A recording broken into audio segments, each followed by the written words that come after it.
Hello guys, welcome to my channel maths radiation. Hello students, आज के video में हम देखेंगे मिसलेनियस एक्सरसाइज ऑन चैप्टर 2 और उसका क्वेश्चन नंबर 8। क्वेश्चन नंबर 8 हमारे पास कुछ ऐसा है। Let f is equal to 1, 1, 2, 3, 0, -1 and -1, -3 be a function from z to z defined by f of x is equal to ax plus b. For some integers a, b determine a and b. हमें find करना है a and b find करना है। हमें जो function दिया है वो ऐसा कुछ है कि f of x is equal to में ax प्लस b। f जो है वो हमारा z से लेकर के z में डिफाइन है, मतलब इंटीजर से लेकर के इंटीजर में ही डिफाइन है। अब आपको करना क्या है इसमें वो समझ लो। ये जो पेयर्स दिखाई है आपको, मतलब कि f of x is equal to जो दिया गया है उसको समझना है कि इसका मतलब क्या होता है। 1, 1, 2, 3, 0, -1, -1, आपको याद दिला दूँ कि ये ऑर्डर्ड पेयर है x, y, मतलब कि पहली वैल्यू जो होती है वो x की होती है, दूसरी वैल्यू जो होती है y की होती है। ये x, y, x, y, x, y, right. अब समझना ये है आपको कि आपके पास यहाँ पे कहीं पे y तो है नहीं, तो फिर करेंगे क्या हम। समझ लो कि फंक्शन ये y जो होता है ना वो f ऑफ x होता है। y जो होता है वो क्या होता है, f ऑफ x, मतलब कि फंक्शन में x की वैल्यू 1 लगाओगे तो f ऑफ x की वैल्यू 1 मिलेगी। फंक्शन में x की वैल्यू 2 लगाओगे तो f ऑफ x की वैल्यू 3 मिलेगी। फंक्शन में f x की वैल्यू 0 लगाओगे तो f ऑफ x -1 मिलेगा। -1 लगाओगे तो -3 मिलेगा। तो कोई भी दो वैल्यू लेकर के इसमें पुट कर दो, दो इक्वेशन मिलेंगे और वही दोनों इक्वेशन को आपको सॉल्व करना है। ठीक है, चलो ट्राई करते हैं कि for x is equal to 1 f of x is equal to 1, मतलब इसको ऐसे भी बोल सकते हैं हम कि f of x is equal to 1 के लिए आप f ऑफ 1 की वैल्यू 1 बता सकते हो। तो इसमें f ऑफ 1 लगा दो। देखो इसमें f ऑफ 1 लगाओगे तो a x की जगह पे 1, b is equal to 1, that means a plus b is equal to 1, मतलब a is equal to b minus 1। ये मुझे इक्वेशन 1 मिल गया। ठीक है, सेम ऐसा आप कर सकते हो, कोई भी ले सकते हो। ये पैर 4 दी है आपको, कोई भी ले सकते हो आप। सपोज़ मैं ये थर्ड वाली पैर ले रहा हूँ, मतलब कि for x is equal to 0, x is equal to 0, f of 0 is equal to -1, मतलब कि x की जगह पे आपको क्या लगाना है 0, तो इसमें 0 लगाते जाओ। तो मतलब देखो a ब्रैकेट में 0 plus b is equal to में -1, मतलब कि यहाँ पे तो b इज इक्वल टू -1 सीधा आंसर मिल गया हमें। तो ये b की वैल्यू आप इक्वेशन 1 में डाल दो तो आपको a भी मिल जाएगा। फ्रॉम इक्वेशन 1 आपको a is equal to b -1, that means b की जगह पे आप क्या लगाओगे -1, तो यहाँ से आपको a इज इक्वल टू -1, मतलब a इज इक्वल टू -2 मिल गया। क्लियर। तो a और b दोनों की वैल्यू आपको यहाँ पे मिल गई है। Now we are going to discuss question number 9। इस क्वेश्चन को अच्छे से समझना है आपको, बिकॉज ये थोड़ा अलग हो सकता है आपके लिए समझने में। है आसान बहुत ही। Let R be a relation from n to n। देखो r कोई रिलेशन है हमारे पास जो कि n से लेकर के n में डिफाइन है। ओके, दूसरा r की मतलब डेफिनेशन क्या दी है कि a एंड b दोनों की पैर बना सकते हो आप, जहाँ पे a, b belongs to n and a is equal to b square. ये रिलेशन को सेटिस्फाई करे वो वाली सारी पैर यहाँ पे आप लिखनी है। आर द फॉलोइंग ट्रू करके 3 चीज़ें सब बताई है कि नीचे जो दिए गए हैं उसमें से कौन सा राइट है, और आपको वो भी जस्टिफाई करके आंसर लिखना है। तो सबसे पहले के लिए हम बात कर रहे हैं कि a belongs to r for all a belongs to n। a की हर वैल्यू के लिए आपको a बिलोंग्स टू r सही है ऐसा आपको बताना है, राइट। मतलब बताना है मतलब कि वो ये सेंटेंस सही है या नहीं वो आपको दिखाना है। तो चलो मैं आपको दिखाता हूँ कि a comma a belongs to R का मतलब क्या होता है पता है? A comma a belongs to R, जहाँ पे भी ये रिलेशन आर में, ये रिलेशन का आर है, मतलब कि ये वाला आर है, वो रियल नंबर वाला आर नहीं है। जो भी पैर ये रिलेशन में होगी वो इस कंडीशन को सेटिस्फाई करती होंगी, ये कंडीशन को, a is equal to b square में। ठीक है, तो this implies that a is equal to a square. देख लो आप, मैंने क्या किया है, पहला ए जो है वो ए की जगह पे लगाया, दूसरा ए जो है वो बी की जगह पे लगाया है, तो a is equal to a square हो गया।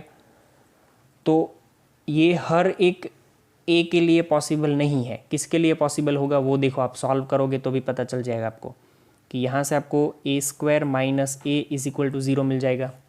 मतलब ए कॉमन निकाल दो तो a minus one is equal to zero, तो a is equal to zero और a minus one is equal to zero.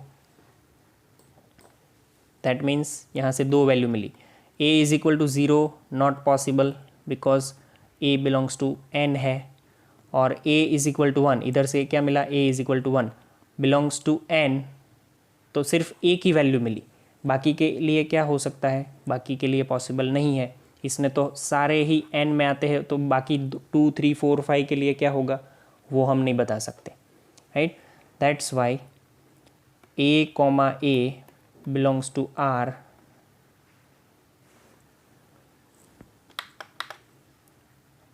For all a belongs to n is false, right. ये false हो जाएगा, समझ में आ गया होगा आपको।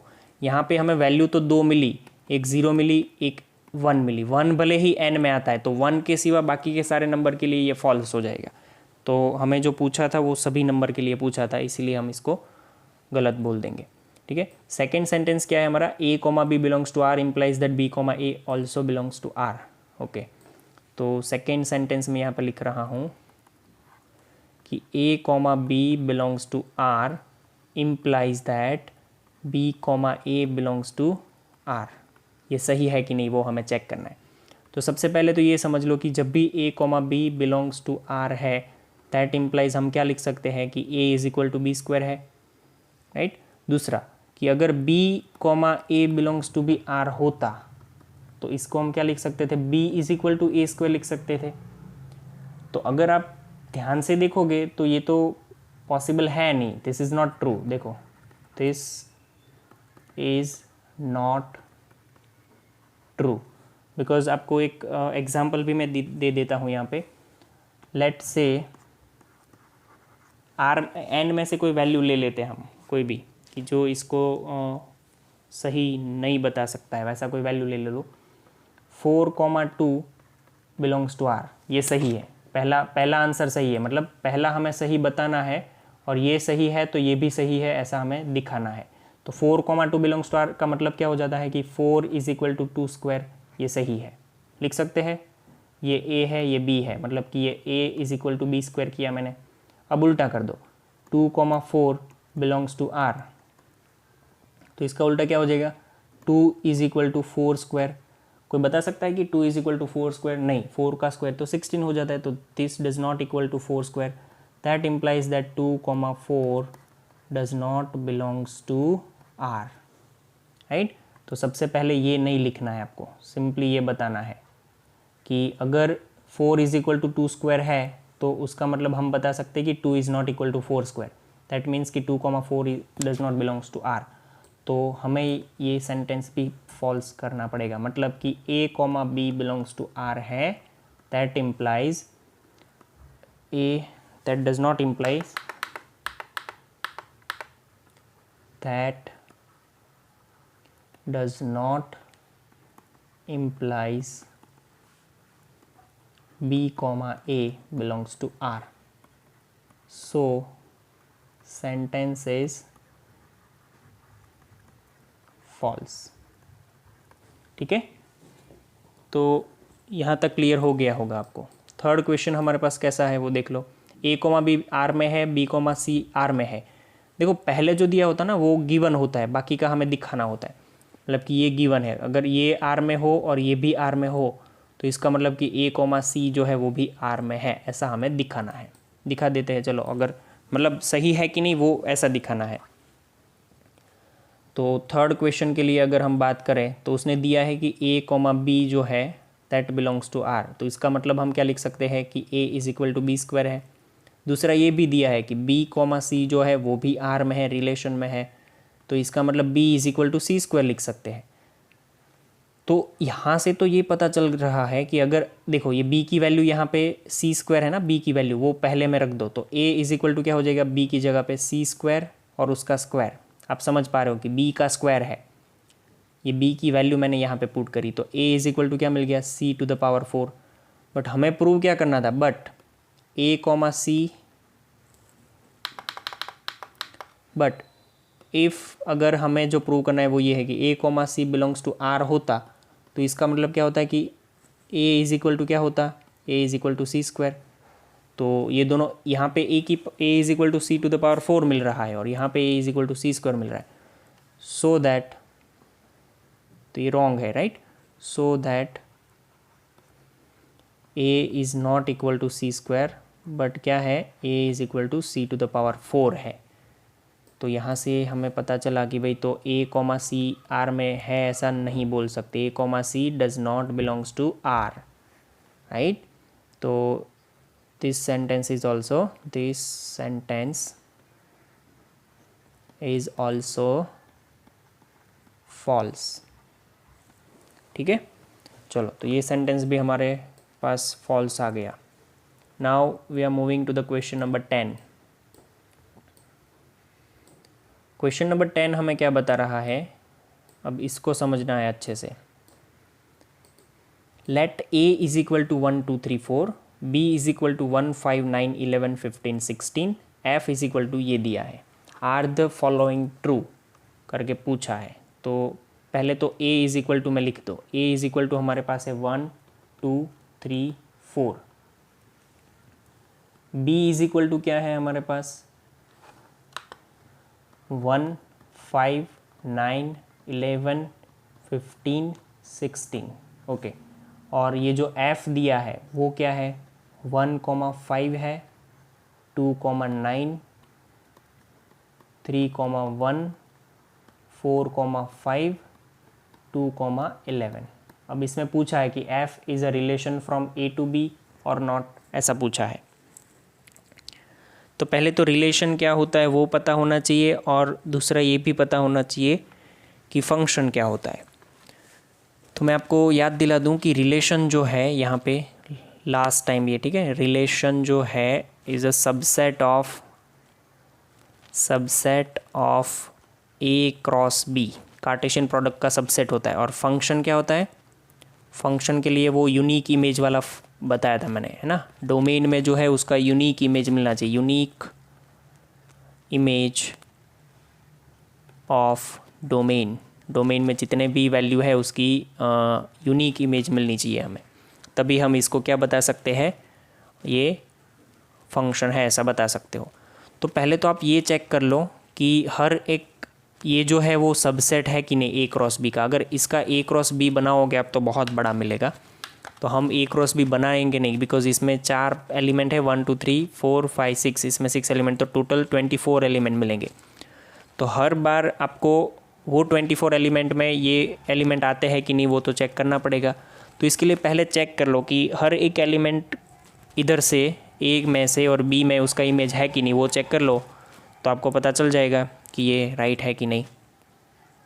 मैं यहाँ पे एक एरो डायग्राम दिखा देता हूँ ताकि आपको इजीली पता चल जाए कि करना क्या है।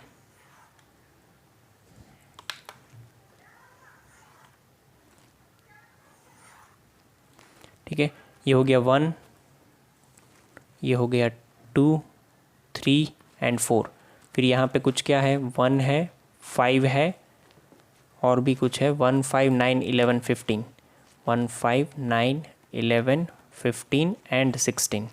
ठीक है, देखो तो 1 की इमेज जा रही है 5 को, मतलब ये एरो 5 को लगा, 2 का 9 को लग रहा है, ये 9 को लगा, 3 का 1 को लग रहा है, ये हो गया 3 का 1 को, 4 का 5 को, ये हो गया 4 का 5 को, और 2 का वापस से 11 को, ये 2 का किसको लग रहा है, 11 को। ठीक है, तो आप देखोगे तो आपको पता चल जाएगा कि f is a relation from A to B। पहले का आंसर मैं लिख रहा हूँ कि f इज़ अ रिलेशन, ये मेरा A है और ये मेरा B है। f is a relation from A to B। Reason क्या है? Since f is a subset of A cross B। देख लो A क्रॉस B की 24 एलिमेंट मिलेंगे, उसमें से ये 1 2 3 4 5 सिर्फ 5 एलिमेंट है इसमें F में, तो वो उसका सबसेट है ही। ठीक है, अब फंक्शन की बात करते हैं। तो दूसरा जो है उसका answer f is not a function, not a function. Reason क्या है? Since element 2 in domain, domain में कौन सा element? 2, domain has two different images. देख लो आप, 2 का इमेज 3 भी 9 भी मिल रहा है और 11 भी मिल रहा है। आपको मैंने इसीलिए एरो डायग्राम दिखाया है। तो कंडीशन हमारे पास ये थी कि एक तो ये चारों के चारों एलिमेंट की इमेज मिलनी चाहिए, ऊपर से चारों की इमेज यूनिक मिलनी चाहिए। तो यहाँ पे तो 2 की चारों की इमेज मिल रही है, बट इसमें 2 जो है उसकी 2 इमेज मिल रही है। दैट्स वाई ये हम नहीं काउंट कर सकते, नहीं ले सकते इसको, राइट। तो ये फंक्शन नहीं है, is not a function from A to B, from A to B, right. Easy equation है।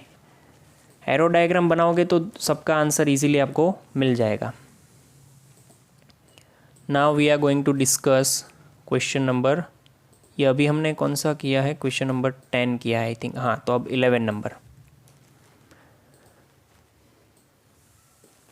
चलो क्वेश्चन नंबर 11 है हमारे पास। अब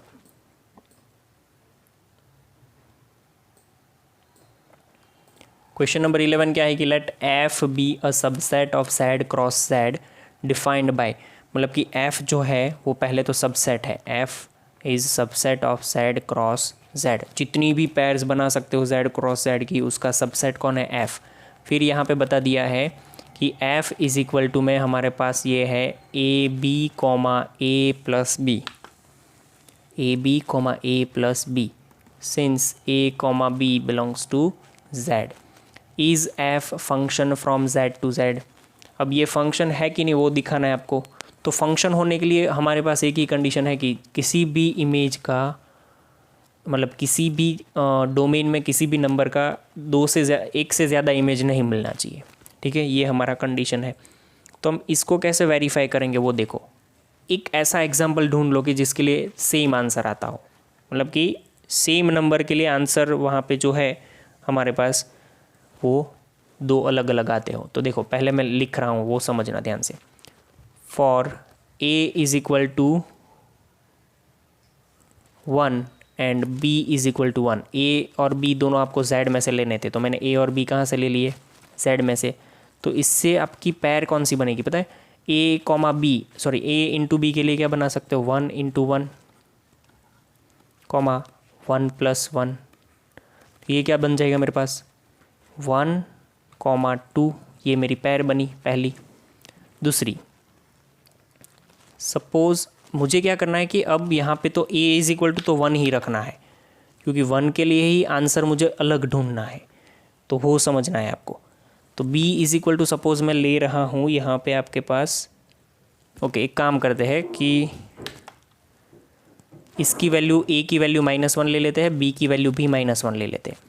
तो यहाँ पे पहले a into A, that is -1 into -1 comma -1 plus -1, तो वो -1 हो जाएगा। इज इक्वल टू में ये -1 इंटू -1 क्या हो गया? 1 कॉमा -1 इंटू -1 -1 क्या हो जाएगा? -2। तो आपको समझ आ गया होगा कि 1 के लिए इमेज 2 मिल रही है और 1 के लिए इमेज -2 मिल रही है, मतलब एक ही नंबर के लिए 2 इमेज मिली। तो यहाँ पे हम बता सकते हैं कि since element 1 has 2 different images, so that F is not a function. अच्छा, किसी को ये डाउट है कि सर आपको कैसे पता चला कि यहाँ पे a is equal to 1 b is equal to 1 लेना है और a is equal to -1 b is equal to -1 लेना है। तो ये चीज़ क्या है पता है, ये मैंने एक ऐसा एग्जाम्पल लिया है, आप और भी कोई एग्जाम्पल ले सकते थे। जैसे देख लो, आपको पता है कि यहाँ पे मल्टीप्लिकेशन है और यहाँ पे एडिशन है, तो यहाँ पे अगर मैं a is equal to b is equal to 2 लूँ और एक बार a is equal to b is equal to -2 लूँ, तो देख लो इसके लिए भी सेम आपको मिलेगा कि एक बार अलग आंसर, दूसरी बार भी अलग, मतलब पहली बार 4 आंसर मिलेगा, दूसरी बार -4 आंसर मिलेगा। तो ये ट्रायल एंड एरर है, ऑब्जर्व करने से पता चलेगा। इसका कोई ऐसा कोई रूल नहीं है कि जिससे आपको ये पता चल जाए। Now going to discuss question number 12। देखो 12 नंबर का क्वेश्चन क्या है कि let a is equal to 9, 10, 11, 12, 13। Let f, अच्छा पहले लिख देता हूँ मैं आपको, a हमारे पास क्या है, a is nothing but 9, 10, 11, 12 and 13। फिर यहाँ पे बोला है कि f हमारा जो है वो a से लेकर के n में डिफाइन है, defined by f of n। मतलब कि f ऑफ n क्या है वो देखो यहाँ पे लिखा है कि द हाईएस्ट प्राइम फैक्टर। जो भी नंबर लोगे उसका फैक्टर निकालो और वही फैक्टर में से मुझे हाईएस्ट फैक्टर जो है उसको मुझे देखना है। तो डोमेन तो आपका पता चल गया है, डोमेन आपका कौन सा है, ये a है। आपको सिर्फ फाइंड करना है रेंज, इसमें से वैल्यू लेते जाओ। आंसर n में है तो एक्सेप्ट करना है, n में नहीं है तो एक्सेप्ट नहीं करना है। ठीक है, ओके। तो देखो सबसे पहले फॉर मैं 9 के लिए लिख रहा हूँ, तो 9 को कैसे लिख सकते हैं, 1 × 3 × 3। तो इसमें से इसका हाईएस्ट फैक्टर, ये 3 फैक्टर निकाला, ठीक है। उसमें से आपको ढूंढना है हाईएस्ट भी हो प्राइम भी हो। फैक्टर तो हमने निकाल दिए, फैक्टर में से हाईएस्ट प्राइम फैक्टर निकालना है। तो तीनों प्राइम है, तो सॉरी 1 प्राइम नहीं है, तो इसको 3 × 3 लिखा मैंने। इसमें से हाईएस्ट प्राइम कौन हो जाएगा, 3। तो अगर मैं इसको लिखूँ तो ऐसे f ऑफ n की जगह पे मैंने 9 लिखा है, तो उसका आंसर मुझे 3 मिलेगा। मतलब कि फंक्शन में 9 दोगे तो उसका आंसर 3 है, क्योंकि आपका फंक्शन ये बोल रहा है कि जो भी वैल्यू डालोगे अंदर उसका हाईएस्ट प्राइम फैक्टर होगा, वो मेरा आंसर है, राइट। देखो फिर 10 के लिए मैं लिख सकता हूँ 2 × 5, दोनों ही प्राइम फैक्टर है। इसमें से हाईएस्ट फैक्टर प्राइम फैक्टर 5 है, तो f ऑफ 10 की वैल्यू क्या हो जाएगी, 5। 11, इसको 11 × 1 × 11 भी लिख सकते हैं, तो हाईएस्ट प्राइम 11 ही हो गया। f of 11 is equal to 11। ऐसे ही हमारे पास है 12 के लिए फैक्टर क्या हो जाएंगे, 2 × 2 × 3। इसमें हाईएस्ट प्राइम फैक्टर है 3। तो अगर आप फंक्शन में 12 लेके जाओगे तो आंसर में आपको ये देगा 3। 12 के बाद कौन सा है, 15 होगा शायद, 13। ओके, तो ये 13 के लिए 1 × 13, मतलब कि f ऑफ 13 की वैल्यू मुझे मिलेगी 13, बिकॉज ये खुद ही प्राइम फैक्टर है उसका हाईएस्ट। तो ये हमारा आंसर मिल गया। अब देखो मैं f को लिख रहा हूँ रोस्टर फॉर्म में। रोस्टर फॉर्म में मतलब इनपुट क्या दिया, आउटपुट क्या मिला। इनपुट में मैंने 9 लिया तो आउटपुट 3 मिला, मतलब पहली पैर हो गई 9,3। ठीक है, ये x की वैल्यू है और ये y की वैल्यू, क्योंकि इसको ही f ऑफ 9 लिखा है तो ये f की वैल्यू हो गई। फिर मैंने फंक्शन में 10 दिया तो उसने आउटपुट में मुझे 5 दिया, 11 दिया तो 11 दिया, 12 दिया मैंने इनपुट में x की वैल्यू, तो आउटपुट में y की वैल्यू 3 मिली, और 13 दिया तो 13 मिला। अब आपको लिखना था f का रेंज। देखो f का रेंज मतलब सेकेंड एलिमेंट लिख दो, तो ये हो गया मेरा range of f is equal to, देखो ये पहले 3, 5, 11, फिर ये 3 फिर से नहीं लिख सकते, 13। तो ये हो गया मेरा रेंज ऑफ f। ठीक है, यहाँ पे ये क्वेश्चन के एक्सरसाइज के सारे क्वेश्चन मैंने ख़त्म कर दिए हैं। आपके लिए होमवर्क में आज का होमवर्क जो है वो ये है, मिसलेनियस एक्सरसाइज पहले तो ख़त्म करो, 8 to 12। फिर यही चैप्टर के सारे एग्जाम्पल जितने भी बाकी है अभी तक, एग्जाम्पल होमवर्क में शायद दिए हो नहीं दिए हो, जो भी एग्जाम्पल बाकी है वो एग्जाम्पल ये दोनों ख़त्म करना है। और जो एक्स्ट्रा सम लिखा है वो लिखे नहीं है तो वीडियो देख के लिख लेना, ठीक है। एक्स्ट्रा सम डोमेन और रेंज पे मैंने दिखाए हैं, बहुत ही काम के हैं वो। अगर अभी तक नहीं देखे तो देख लेना, बिकॉज जैसे जैसे चैप्टर्स आगे बढ़ते जाएंगे डोमेन रेंज का यूज़ आता जाएगा, और जब आएगा तब नहीं पता चलेगा तो वापस से देखना पड़ेगा उस टाइम। इससे अच्छा है कि अभी बेटर आपके पास टाइम है, इसको सॉल्व कर लो। ओके, नेक्स्ट हम देखते हैं एक एक्स्ट्रा सम लास्ट हमने देखना है, तो आपको आइडिया आ जाएगा कि कैसे इस टाइप के क्वेश्चन हमें सॉल्व करने हैं। मैं आपको वो क्वेश्चन यहाँ पे दिखा देता हूँ। क्वेश्चन मेरे पास ऐसा है कुछ, ये भी एक्स्ट्रा क्वेश्चन ही है। देखो क्वेश्चन मेरा कुछ ऐसा है कि अगर मेरे पास f of x is equal to ऐसा कुछ होता कि x माइनस वन अपॉन में x प्लस वन, तो मुझे फाइंड करना है, क्या फाइंड करना है, f of one upon x find करना है, ठीक है। और दूसरा क्या फाइंड करना है, f of minus one upon x, ये दोनों फाइंड करने हैं। तो ये कैसे फाइंड करते हैं वो मैं आपको समझाता हूँ, ध्यान से समझना भी। ये पहला है, ये दूसरा है, ठीक है।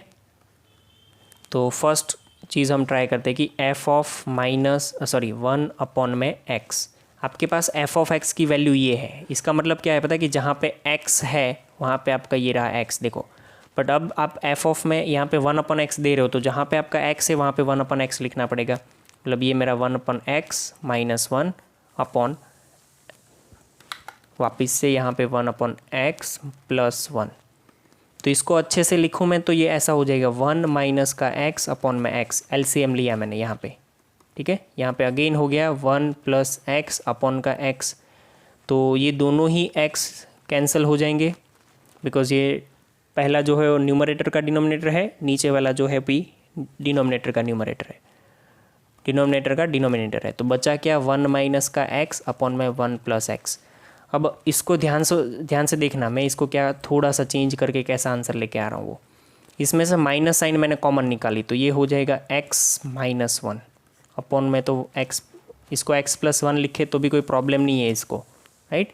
मतलब ये माइनस हो गया, बट ये चीज़ देखो, इसको तो आप पहचानते हो, this is nothing but F of x, ये हो जाएगा एफ ऑफ एक्स, ठीक है। ये लास्ट दो टेस्ट स्टेप जो कि है वो करने की ज़रूरत नहीं है, बट कभी कभी क्या पूछ लेते हैं कि प्रूव करने के लिए पूछते हैं कि इसके is equal to f of minus x, मतलब minus f of x prove कर लो, तो ये ऐसे प्रूव करना है और कुछ नहीं है। सेकेंड में मेरे पास क्या है कि F of x is equal to minus में वन अपॉन में एक्स। तो अब मैं क्या कर रहा हूँ, इसको जैसे आगे हमने वैल्यू रखी थी वैसे ही वैल्यू यहाँ पे लगानी है हमें। हमारे पास जो क्वेश्चन है उसमें x की जगह पे माइनस वाला ये लगाना है, तो माइनस वन अपॉन का x minus one upon minus one upon का x प्लस वन। अच्छा ध्यान से देखो, ये माइनस वन, एक्स इधर गया तो माइनस एक्स अपॉन में x, minus one plus x upon में एक्स, ठीक है। अब समझना इसको अच्छे से, ये एक्स एक्स दोनों कैंसिल, अगर माइनस साइन ऊपर से कॉमन निकलती है तो ये बन जाएगा वन प्लस एक्स।